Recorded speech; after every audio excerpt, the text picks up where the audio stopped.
Welcome to the Knowledge Vault channel. Few peoples in the Bible carry a story as filled with contradictions as the Moabites.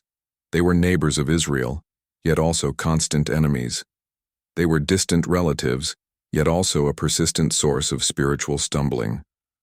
Always on the margins, always in conflict, and yet always present. But to truly understand who the Moabites were, we must go back to the beginning. And that beginning is anything but glorious. It does not involve heroes or great achievements. In fact, it all begins with ruins, smoke, and shame.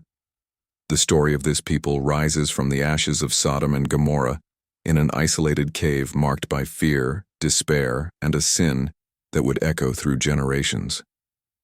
There, with Lot and his daughters, a stained lineage was born. A people who would carry in their very DNA the sorrow of a dark new beginning. This troubled origin shaped the identity of the Moabites, their tense relationship with Israel, and according to the law of Moses itself, their exclusion from the people of God. They were quite literally forbidden to belong. And then something unexpected happens. A Moabite woman, a foreigner, unlikely excluded, breaks through every barrier. She is not only accepted, she becomes an essential part of King David's lineage, and more than that, she is written into the genealogy of Jesus Christ himself. How is that possible? How can someone from a rejected people become a symbol of redemption? Today we will dive into this fascinating journey from the twisted first steps to the role the Moabites play in the eternal plan of God.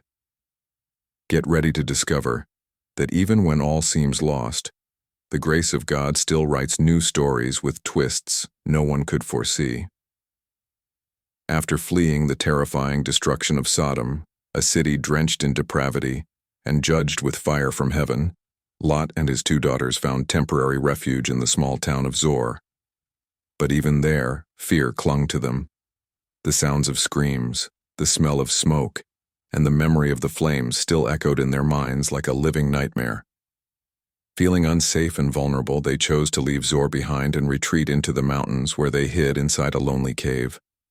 Now completely cut off from civilization, surrounded only by rocks and silence, they faced a grim new reality. They were alone in the world. They had lost everything. The city they once called home, the fiancé of the daughters, their possessions, and most devastating of all, Lot's wife, who had been turned into a pillar of salt for looking back at the condemned past they were leaving behind. It was in this desolate setting, wrapped in uncertainty and marked by grief and trauma, that a deeply disturbing event took place. Lot's daughters, shaped by the moral decay they had witnessed throughout their lives in Sodom, began to see the world through distorted lenses. Hope seemed extinguished, and the fear that their lineage would disappear spoke louder than any principle. In chapter 19 of the book of Genesis, Scripture reveals the thoughts of the eldest daughter with unsettling clarity. Our father is old, and there is no man on earth to come into us after the manner of all the earth. Come, let us make our father drink wine, and we will lie with him that we may preserve the seed of our father. To their minds, already conditioned by a world where right and wrong were constantly blurred. This seemed like the only way to ensure the survival of their family line. They sincerely believed the world had ended, that no men were left, and that it was their duty to preserve Lot's seed at any cost. And so on 2 consecutive nights they gave their father wine until he was completely unaware of his surroundings. Then, one after the other, they lay with him. Lot, intoxicated and oblivious to what was happening, had no awareness of his actions. Yet he became the father of his own grandchildren. The result of this incestuous union was 2 boys whose names would forever carry the weight of that act. The older daughter gave birth to a son and named him Moab. He is the father of the Moabites to this day. The younger daughter also had a son and named him Ben-Ami. He is the father of the Ammonites. Genesis 19:37-38. Unlike Israel, whose origin is interwoven with divine promises and a sacred covenant made with Abraham, the Moabites were born out of sin, pain, and despair. Their story did not begin with blessing, but with shame. And this beginning, far from being a mere disgraceful detail of the past, would shape how they were viewed and how they would relate to other nations, especially to their Israelite relatives. Over time, the descendants of Moab organized themselves, grew in number, and became an established people. Thus arose the nation of the Moabites, marked from its birth by an ancestral stigma destined to play a central role in conflicts, unexpected alliances, and events that would echo for centuries in biblical history. After years of wandering through the wilderness, facing hunger, thirst, war, and hardship, the Israelites finally arrived at the edge of the Promised Land. It was the moment for which generations had longed. But upon reaching the borders of Canaan, they encountered a people who, despite being blood relatives, did not greet them with hospitality. On the contrary, the Moabites, their distant kin, reacted with suspicion, fear, and hostility. The Moabite response was not merely defensive, it was offensive, strategic, and profoundly dangerous. The Bible reveals that they tried to destroy Israel in two very different but equally deadly ways. First, through spiritual attack, and second, through moral seduction. The first attempt is described in Numbers chapters 22 to 24. Balak, king of Moab, looked out over the vast Israelite camp spread across the plains like a tidal wave about to crash upon his kingdom. Fear gripped him. He saw no possibility of winning in direct combat. The Israelites were too numerous, and tales of their earlier victories had already spread throughout the region, so Balak chose an unconventional approach. He turned to the supernatural. Instead of swords, he sought cursed words. He summoned a well-known prophet, Balaam, a respected seer whose enchantments were considered powerful, and offered him great wealth in exchange for a curse upon Israel. But Balaam, in trying to fulfill the king's wish, encountered an immovable obstacle, the very God of Israel. On his way to meet Balak, he was stopped by a surreal scene. His donkey, seeing an angel blocking the path, refused to go forward. And then miraculously the donkey spoke to its master.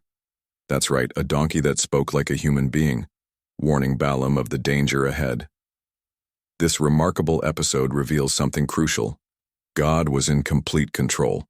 No scheme, no curse, no hidden plot could escape his notice.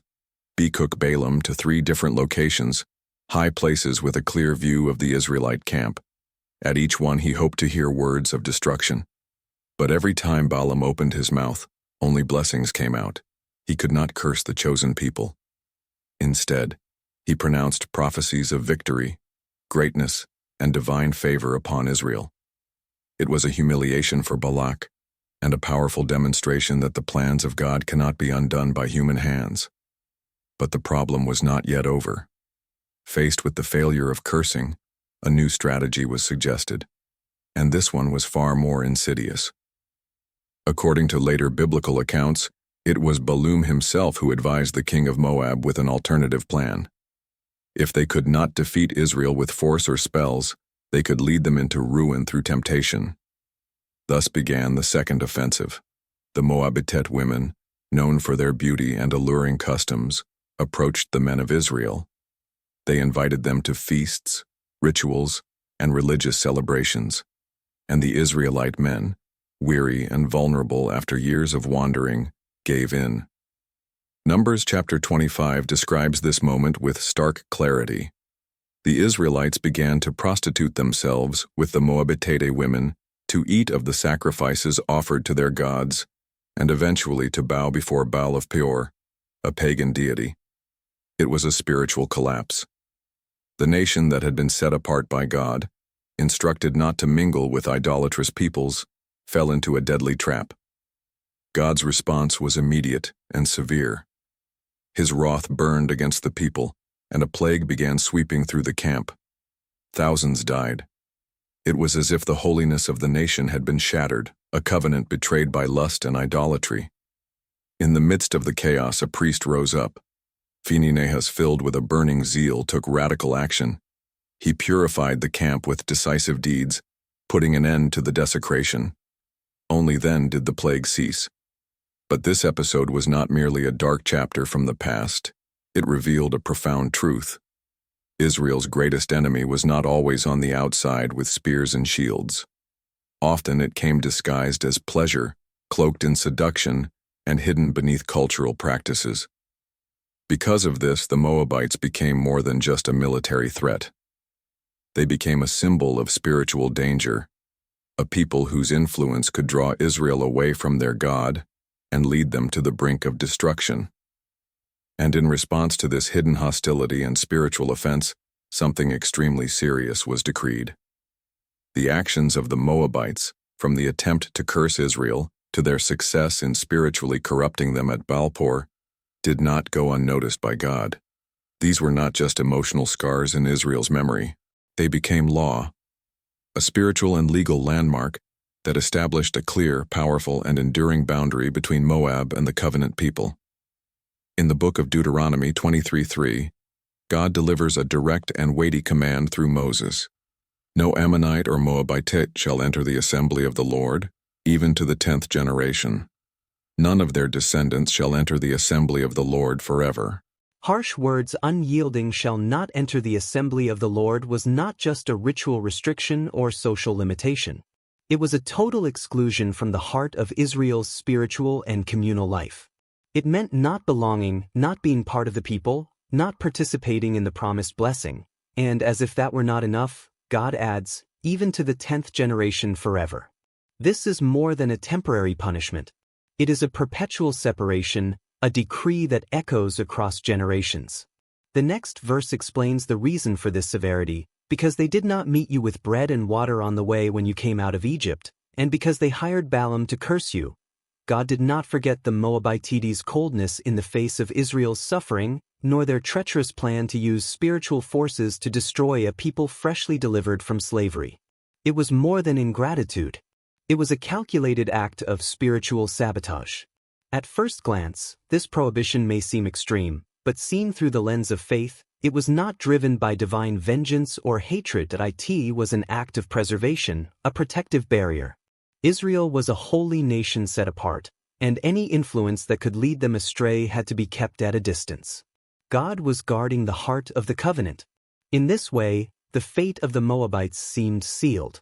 A people with origins steeped in sin, a history of betrayal, and now an eternal decree of exclusion. To humanize, this was the end of the road. The door to God was shut. Reconciliation seemed impossible. But God is never limited by appearances. His justice is real, but His mercy is even deeper.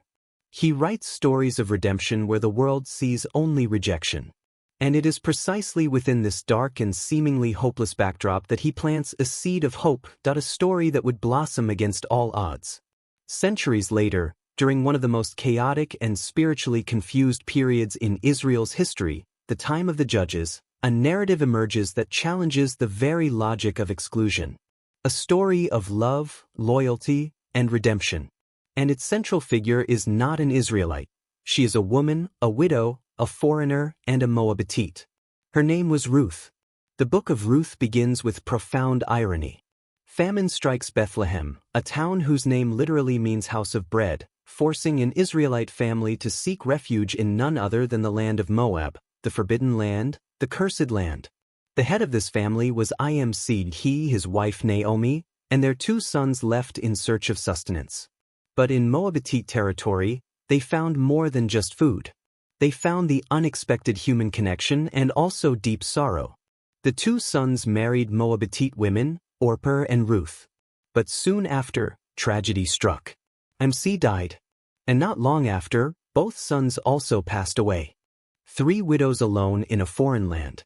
The future seemed lost. Naomi, now aged and heartbroken, decided to return to Bethlehem. She had heard that the Lord had visited His people and that bread had returned to the house of bread. Before leaving, however, she did something noble and moving. She released her daughters-in-law. She urged them to return to their families to remarry and rebuild their lives. It was a true act of love. Naomi wanted the best for them, even if it meant walking alone. Orpah, with tears in her eyes, accepted. She kissed Naomi and returned. A human and understandable choice. But Ruth chose a different path, a path that would change the course of history. She refused to leave Naomi, refused to turn back. And with words that echo through the ages as one of the most powerful declarations of loyalty and love ever spoken, she said, and that is exactly what we read in Ruth 1:16 and 17. One of the most touching and profound statements in all of Scripture. Do not urge me to leave you or to turn back from following you, for wherever you go, I will go. And wherever you live, I will live. Your people shall be my people, and your God my God. Where you die, I will die, and there I will be buried. May the Lord punish me ever so severely if anything but death separates me from you. These words are more than an affectionate gesture from a faithful daughter-in-law. They are a covenant, a radical and transformative decision. Ruth was renouncing her homeland, her cultural identity, her past, and more than that, the gods she had once worshipped. She gave it all up to follow Naomi, and above all, to follow the God of Israel. It was a true and profound conversion, not born of compulsion, but of love, of the silent witness of Naomi's life, of a faith that bloomed in the soil of tragedy. Ruth didn't just choose to follow her mother-in-law. She chose to belong. She chose to love a people who, according to the law, had rejected her. And she chose to trust a God who, though he may have seemed distant in the midst of suffering, was still worthy of total surrender. With that decision, Ruth, the Moabite, the one excluded by law, took a step that united her to the covenant people, not by blood, but by faith. A faith that God would surely not ignore. And so two widows, one an Israelite marked by loss, the other a Moabite full of courage and conviction, walked side by side back to Bethlehem, not knowing what awaited them, with no promises, only sustained by hope and loyalty. But in that simple act of faithfulness, God was already writing a new page in the story of salvation. Ruth's arrival in Bethlehem raises a question that cannot be overlooked. How could a Moabite, someone explicitly excluded by the law, be welcomed among the people of Israel, and more than that, become the protagonist of a story celebrated in Scripture? The answer is both unsettling and wondrous.